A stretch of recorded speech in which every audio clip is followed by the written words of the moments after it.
மாத்திட்டே இருப்பார்.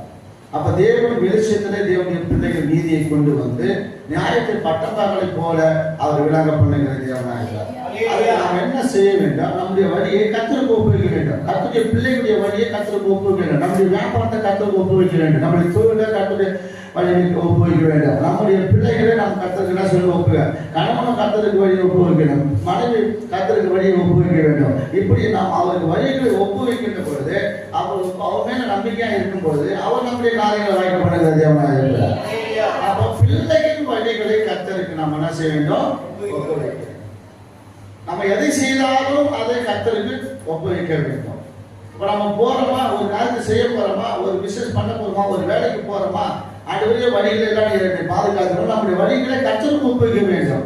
பிள்ளைங்க படிக்குதா, காலேஜுக்கு போதா, ஸ்கூலுக்கு போதா, ஆண்டுடைய கருத்துல வாங்க நம்ம என்ன செய்ய, ஆண்டவரே பிள்ளைகளுடைய வழியை என்ன செய்யறேன், அவங்க கெட்டு போகக்கூடாது, சீரழிஞ்சு போகக்கூடாது, அவங்கள பத்திரமா கள்ளர்களும் பொல்லாத மனுஷர்களுக்கும் பொல்லாத தீமைகளுக்கும் நாசம் மோசங்களுக்கெல்லாம் விலையை பாதுகாத்து நீங்க கொண்டு வாங்கப்பா அப்படின்னு என்ன செய்யணும்? பிள்ளைகளை என்ன செய்யணும்? கர்த்தருடைய வழியில ஒப்புவிக்க வேண்டும். பிள்ளைகளை கர்த்தருடைய வழியில நடத்த வேண்டும். கணவன் கர்த்தருடைய வழியில நாம் நடக்க வேண்டும். மனைவி கர்த்தருடைய வழியில நாம் நடக்க வேண்டும். அப்படி நம்ம ஒப்பு கொடுத்து அவருடைய நம்பிக்கையா இருக்கும்போது நம்ம காரியத்தை அவர் என்ன செய்வாரு? வாய்க்கப்படும். அப்போ ஒரு காரியத்தை கர்த்தர் வாய்க்க பண்ண வேண்டும் என்று சொன்னார். உன் நியாயத்தை அவர் பட்டம் பகலை போல அவர் பிரியமானவர் அவருடைய நீதியை வெளிச்சத்தில் கொண்டு வந்து நியாயத்தை பட்டம் பகலை போல விளங்க பண்ண வேண்டும் என்று சொன்னார். நாம் என்ன செய்ய வேண்டும்?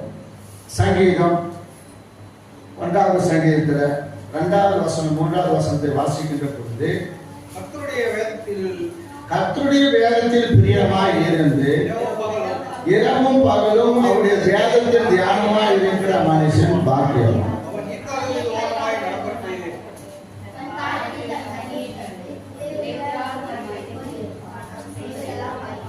என்ன சொல்றாரு? அவர் செய்வதெல்லாம் வாய்க்கும். அப்ப நீ செய்வதெல்லாம் வாய்க்கணும்னு சொன்னாக்கா, உன் காரியங்கள் எல்லாம் வாய்க்க பண்ணணும் அப்படின்னு சொன்னா, கர்த்தர் உங்களுடைய நீதி வெளிச்சத்தை போல அவர் விளக்கம் பண்ணணும்னா, அவருடைய நீதியை பட்டம் பகலை போலவும் வெளிச்சத்தை போலவும் அவருடைய நியாயத்தை விளக்கம் பண்ண வேண்டும் சொன்னால், நாம் என்ன செய்யணும்? கர்த்தருடைய வேதத்துல என்ன செய்யணும்? பிரியமா இருக்கணும். கர்த்தருடைய வேதத்துல பிரியமா இருக்கணும். அவர் அதான் சொல்றாரு, கர்த்தருடைய வேதத்தில் பிரியமா இருந்து இரவும் பகலும் அவருடைய வியாதத்தை தியானம் பண்ணுகிற மனுஷனா இருக்கு.